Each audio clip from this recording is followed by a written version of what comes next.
Okay વિદ્યાર્થી મિત્રો, 502 નંબરનો એમસીક્યુ જોઈએ. શૂન્ય અવકાશમાં પરમિટિવિટીનો એકમ શું હોય?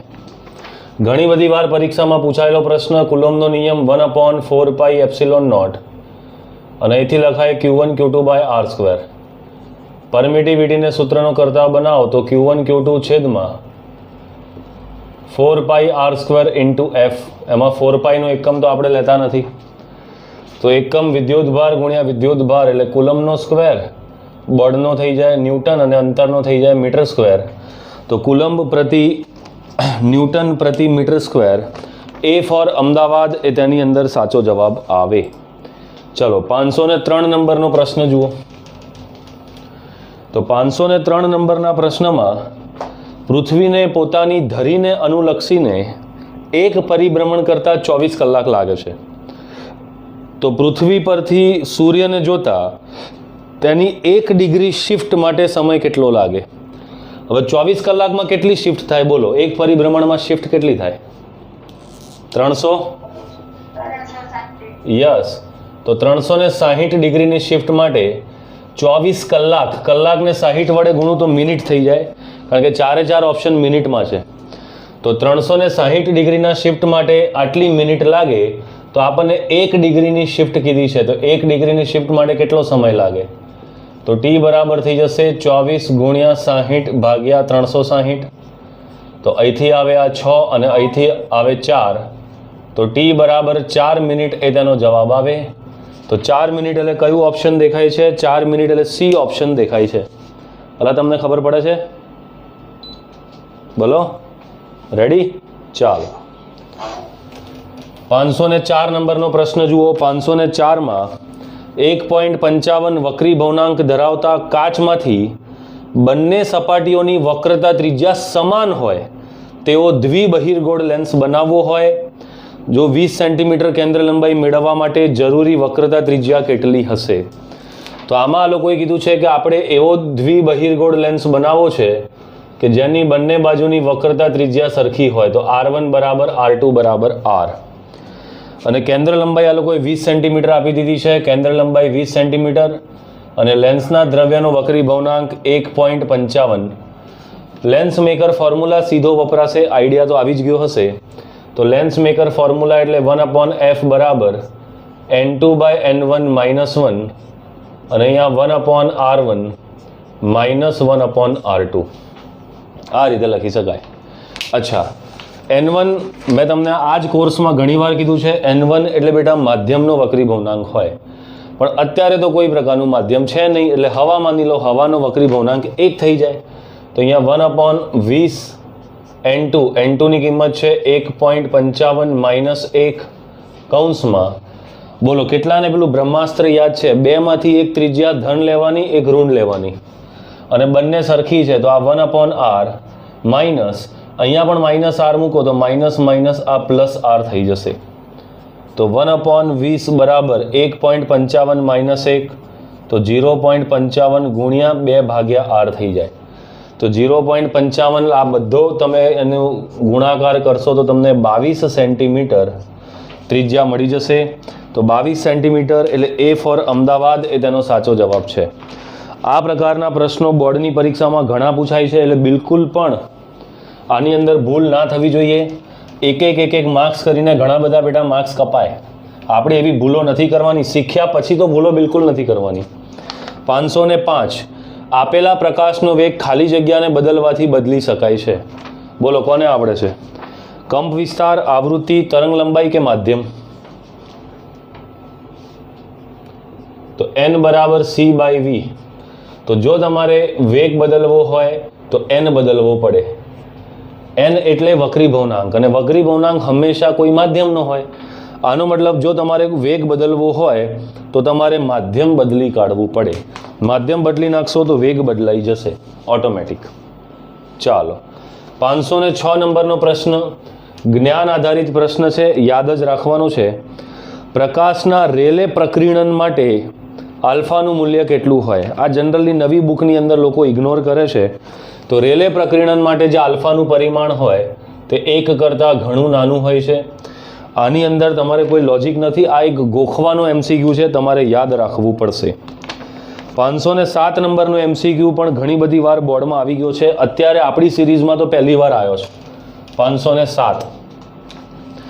હીરામાં પૂર્ણ આંતરિક પરાવર્તન માટે ક્રાંતિકોણ 24.5 ડિગ્રી હોય તો હીરાના દ્રવ્યનો વક્રી ભવનાંક ખાલી જગ્યા થાય sin 24.5 ડિગ્રી એટલે 0.4147 આપેલો છે.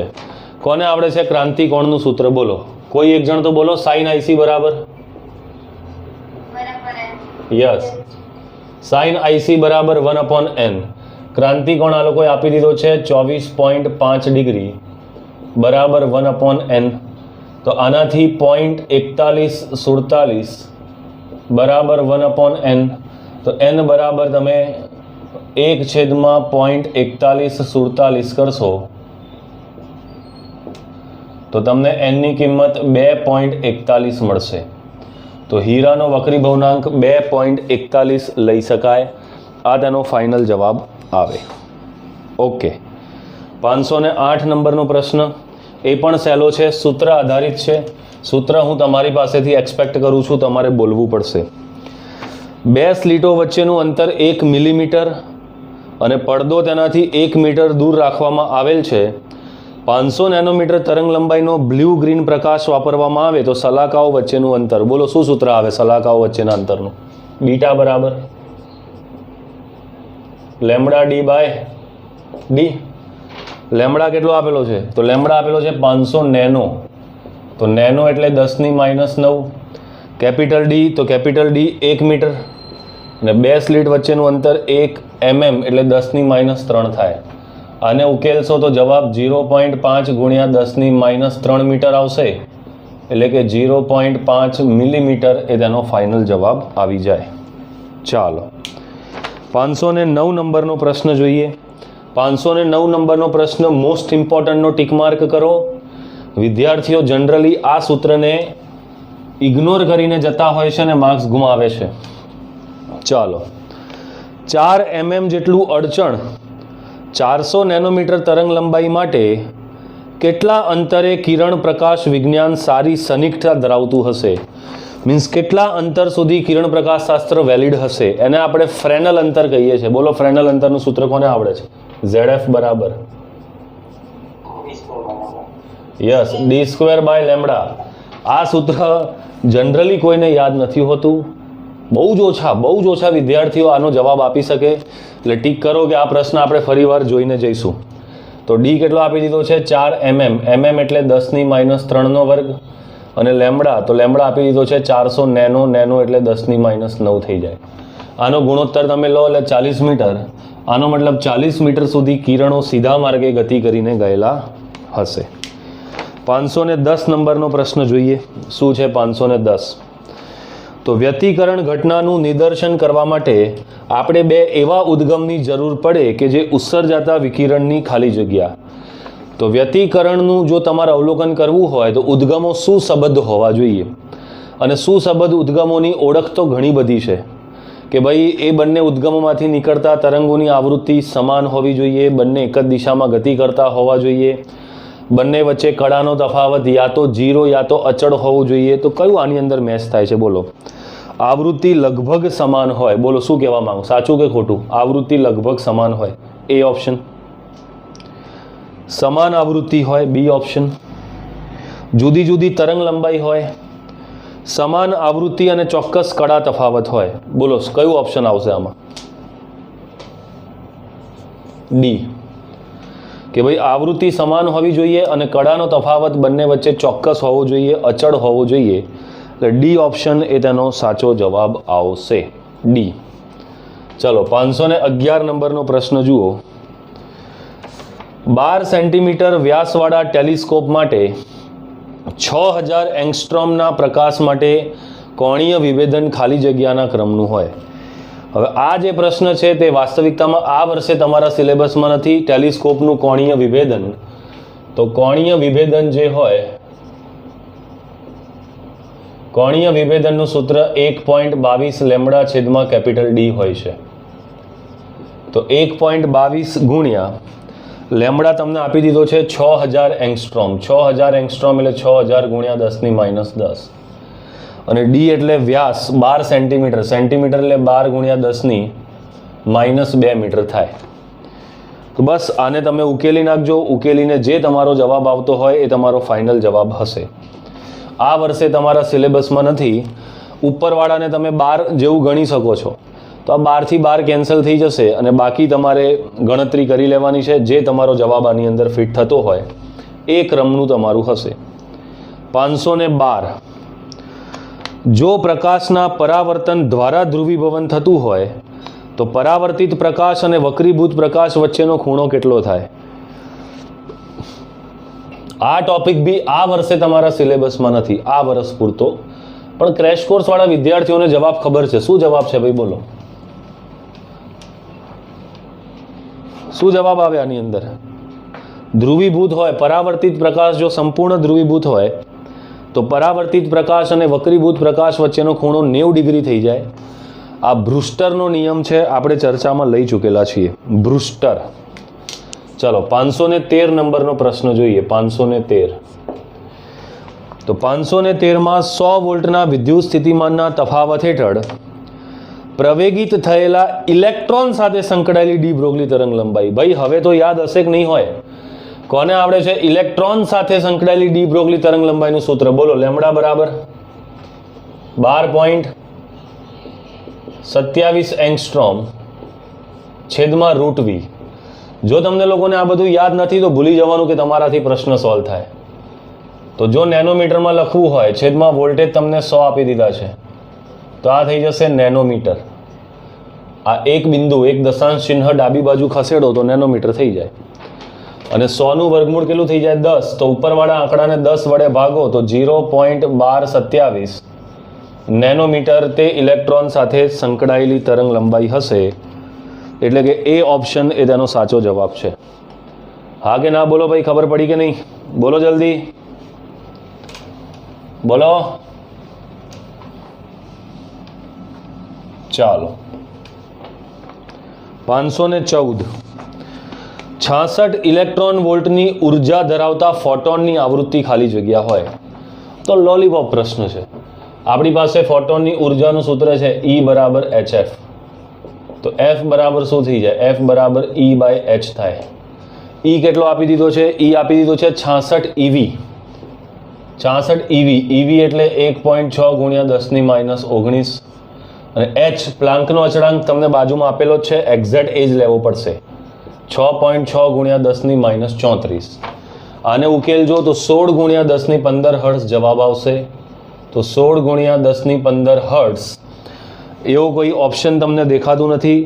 -15 હર્ટ્ઝ ના આવે, +15 હર્ટ્ઝ આવે, કારણ કે આ -34 ઉપર જાય એટલે ઘાત ધનમાં આવે, માઇનસમાં ના આવે. એટલે ઓપ્શન સી ઓપ્શનમાં -15ની જગ્યાએ +15 છે, તે ધ્યાન રાખજો.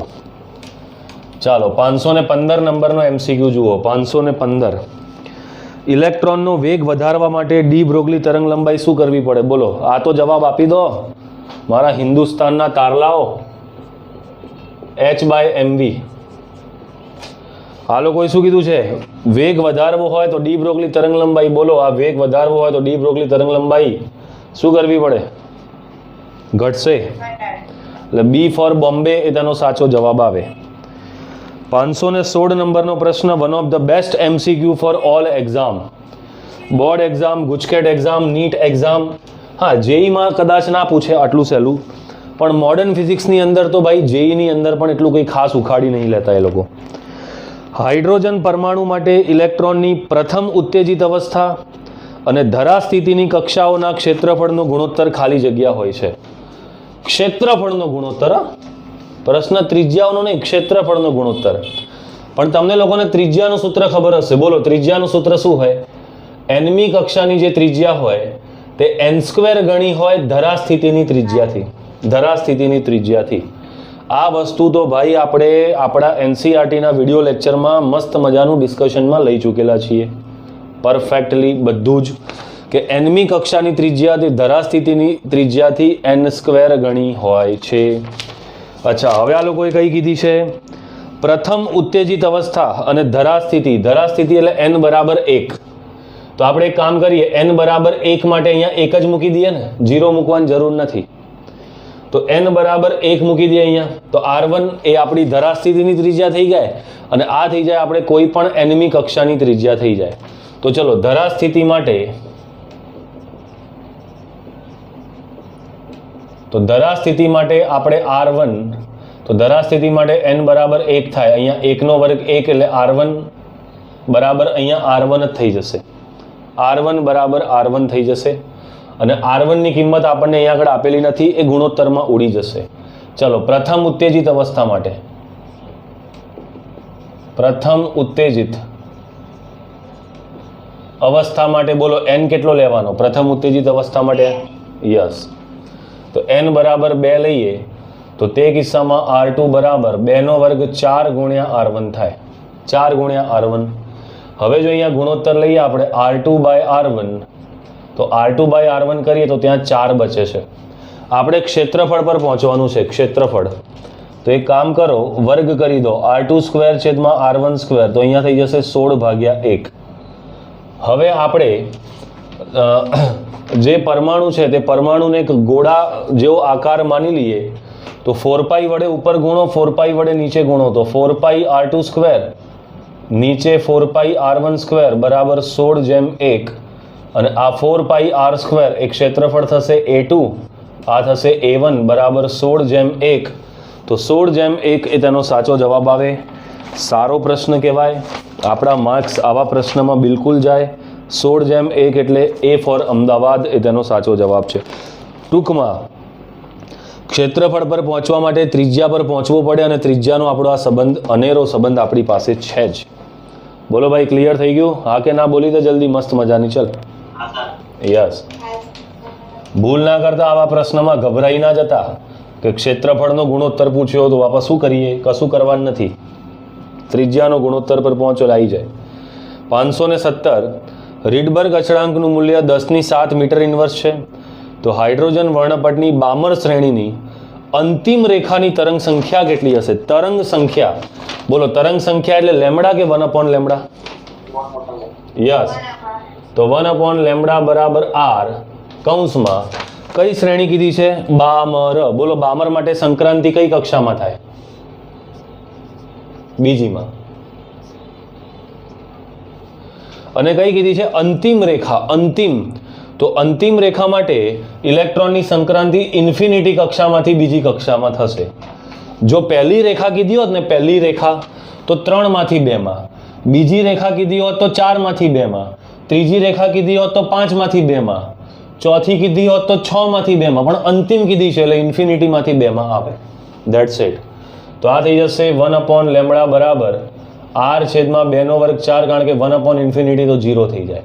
હવે r ની કિંમત આ લોકોએ રકમમાં રીડબર્ગ અચળાંક 10⁷ ભાગ્યા 4, તો આ 0.25 ગુણ્યા 10⁷ મીટર ઇન્વર્સ એ તેનો જવાબ આવે. તો 0.25 ગુણ્યા 10⁷ તમે જોઈ શકો છો, એવું કોઈ ઓપ્શન નથી, કારણ કે ઓપ્શન ખોટા છે. આપણો આ જવાબ સાચો છે, એટલે આ આપણે જવાબ ટીક કરવાનો. 0.25 ગુણ્યા 10⁷ મીટર ઇન્વર્સ. બોલો ભાઈ, ખબર પડી ગઈ દરેકને? હા કે ના બોલી દો, મસ્ત મજાની. ચલો રેડી, ચલો બોલો યસ. ચલો 418 નંબરનો પ્રશ્ન.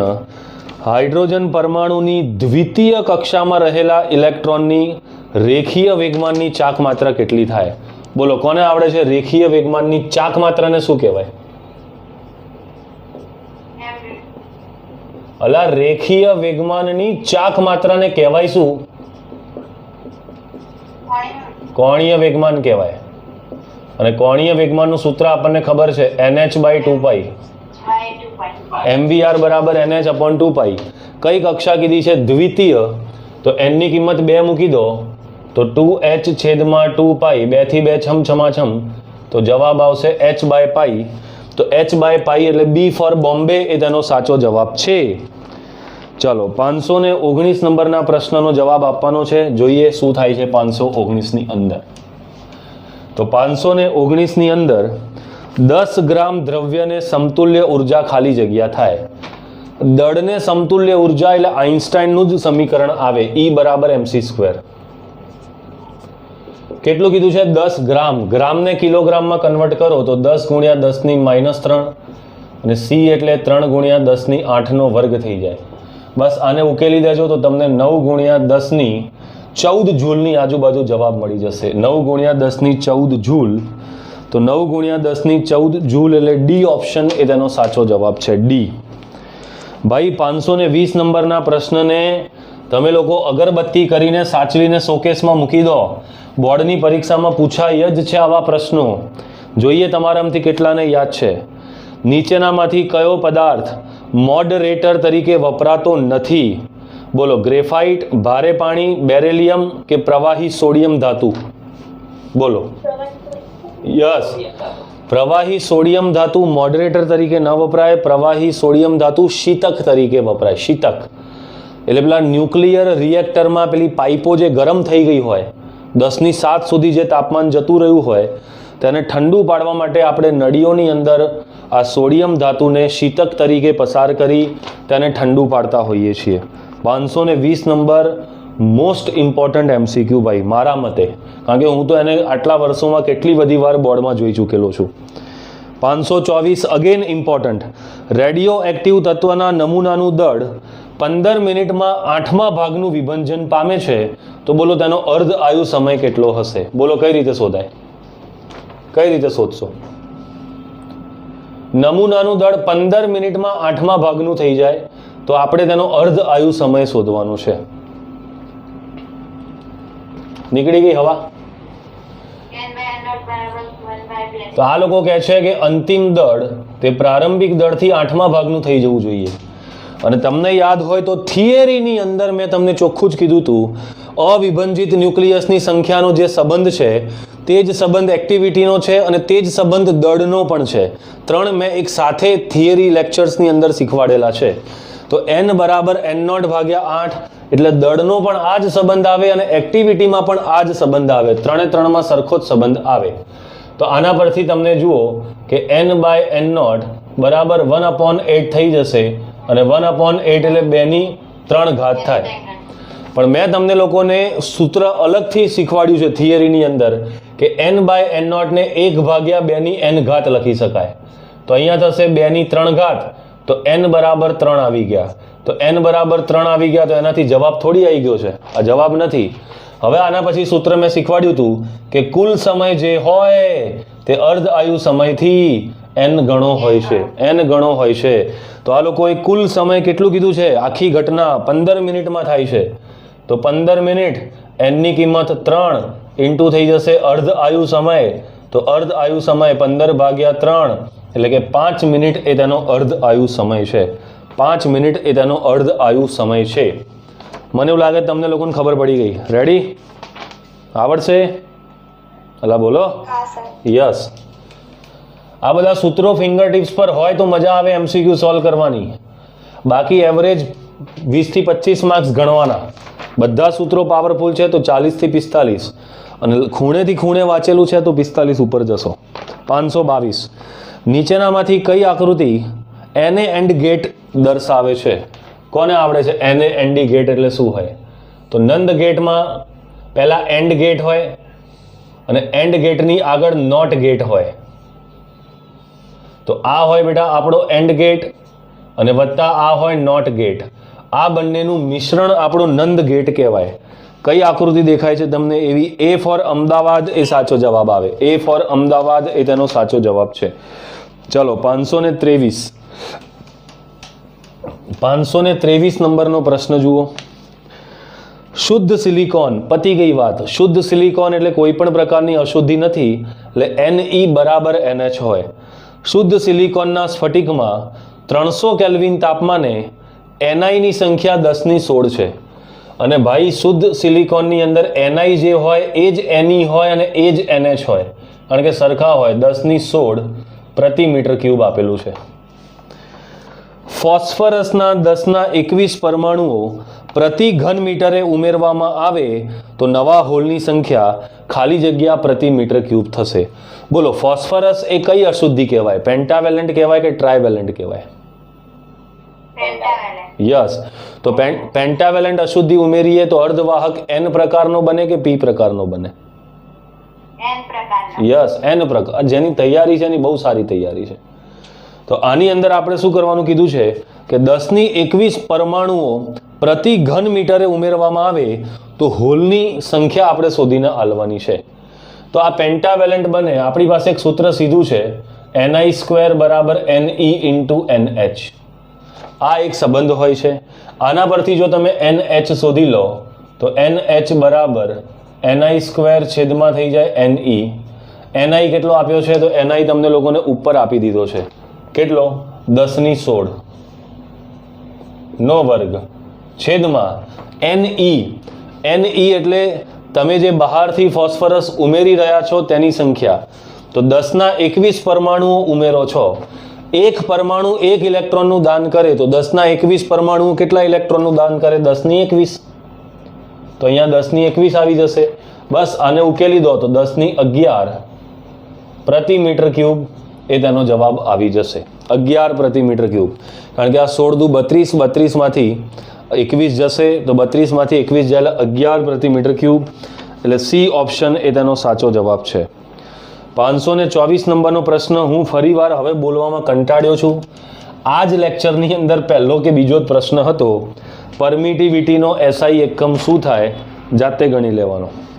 ચાલો 525. 9 × 10⁻13 પ્રોટોન છે, 6 × 10⁻13 ઇલેક્ટ્રોન છે, તો તે પદાર્થ પર ચોખ્ખો વિદ્યુત ભાર કેટલો હશે? બોલો, કોણ શીખવાડશે આ પ્રશ્ન? કેટલો હશે વિદ્યુત ભાર? તો કેટલા પ્રોટોન છે? 9 × 10⁻13 પ્રોટોન. તો 9 × 10⁻13 પ્રોટોન. પ્રોટોન એટલે 1.6 × 10⁻19 વત્તા 6 × 10⁻13 ઇલેક્ટ્રોન. ઇલેક્ટ્રોન એટલે -1.6 × 10⁻19. બસ આને ઉકેલશો તો જવાબ તમને 4.8 × 10⁻6 મળશે. જેને વંચાશે 4.8 માઇક્રોકુલમ. તો 4.8 માઇક્રોકુલમ. B ફોર બોમ્બે એ તેનો સાચો જવાબ છે. બોમ્બે. ચલો 526 નંબરના પ્રશ્નમાં જવાબ હું તમારી પાસેથી એક્સપેક્ટ કરું છું. બિંદુવત વિદ્યુત ભારના વિદ્યુત ક્ષેત્રમાં બોલો ડાયપોલને મૂકીએ તો શું થાય? તો એક બિંદુવત વિદ્યુત ભારનું વિદ્યુત ક્ષેત્ર છે. આની અંદર આપણે ડાયપોલને મૂકી દેવાનું છે આ રીતે. તો બોલો પહેલા તો આ મને કહો, સમાન વિદ્યુત ક્ષેત્ર કહેવાય કે અસમાન વિદ્યુત ક્ષેત્ર કહેવાય? બોલો, સમાન કે અસમાન? અસમાન. અસમાન, કારણ કે ચારે દિશામાં ફેલાયેલું છે. તો અહીંયા એક વસ્તુ આપણને ખબર પડી કે વિદ્યુત ક્ષેત્ર અસમાન છે. તો અસમાન વિદ્યુત ક્ષેત્રની અંદર ઇતિહાસ જ છે કે જે પરિણામી બળ હોય તે કદી શૂન્ય ના હોય. પણ જો સમાન વિદ્યુત ક્ષેત્ર હોય તો પરિણામી બળ હંમેશા શૂન્ય હોય. અહીંયા અસમાન હોવાથી પરિણામી બળ ક્યારેય શૂન્ય ના હોય. પણ ટોર્ક, તો ટોર્ક શૂન્ય હોય પણ અને ન પણ હોય. હોય પણ અને ન પણ હોય. બેમાંથી ગમે તે એક આવે. કયું ઓપ્શન આમાં મેચ થાય છે? ડાયપોલ પર લાગતું પરિણામી બળ શૂન્ય જ હોય. કદી શૂન્ય ના હોય ભાઈ, શૂન્ય હોય જ નહીં. બીજામાં કે શૂન્ય હોઈ શકે, અલા ભાઈ શૂન્ય હોય જ નહીં. ત્રીજામાં ટોર્ક શૂન્ય જ હોય અને ચોથામાં ટોર્ક શૂન્ય હોઈ શકે. તો ટોર્ક શૂન્ય હોઈ શકે એટલે કે ડી ઓપ્શન એ આની અંદર સાચો જવાબ આવશે. ડી, શૂન્ય હોઈ શકે. ચલો 527 નંબરનો પ્રશ્ન જુઓ. તો 527 નંબરના પ્રશ્નમાં વિદ્યુત ક્ષેત્ર ખાલી જગ્યાને વિચલિત કરે છે. ફરી પાછો પ્રશ્ન આવી ગયો. હવે તો માફ કરો ભાઈ, બોલો કોને? એક્સરે ને, ન્યુટ્રોનને, આલ્ફાને કે ગેમા કણને? તો આલ્ફાને. ચલો 528 છેલ્લો પ્રશ્ન જોઈ લઈએ, પછી આજનું સેશન સમાપ્ત કરીએ. સમાન વીજભારની પૃષ્ઠ ઘનતા ધરાવતી બે સમાંતર પ્લેટની વચ્ચેના બિંદુએ વિદ્યુત ક્ષેત્રની તીવ્રતા કેટલી હોય? બંને પર તીવ્રતા સરખી છે. આના પર પ્લસ સિગ્મા, આના પર પ્લસ સિગ્મા, અને બંનેના વચ્ચેના ભાગમાં આ લોકોએ વિદ્યુત ક્ષેત્રની તીવ્રતા પૂછી છે અહીં. તો આ ધન હોવાથી તેની આ તરફ દૂર જશે σ/2 એપ્સિલોન નોટ. અહીંયા ધન હોવાથી તેની આ બાજુ દૂર જશે σ/2 એપ્સિલોન નોટ. એકબીજાની અસર નાબૂદ કરે એટલે શું થઈ જાય? શૂન્ય. તો એ ફોર અમદાવાદ એ તેનો સાચો જવાબ આવે. તો 528 સુધીની તો આપણી મુસાફરી ખતમ થઈ. કાલે આપણે આગળ એક નવા પેજ સાથે મળીએ છીએ. Thank you very much.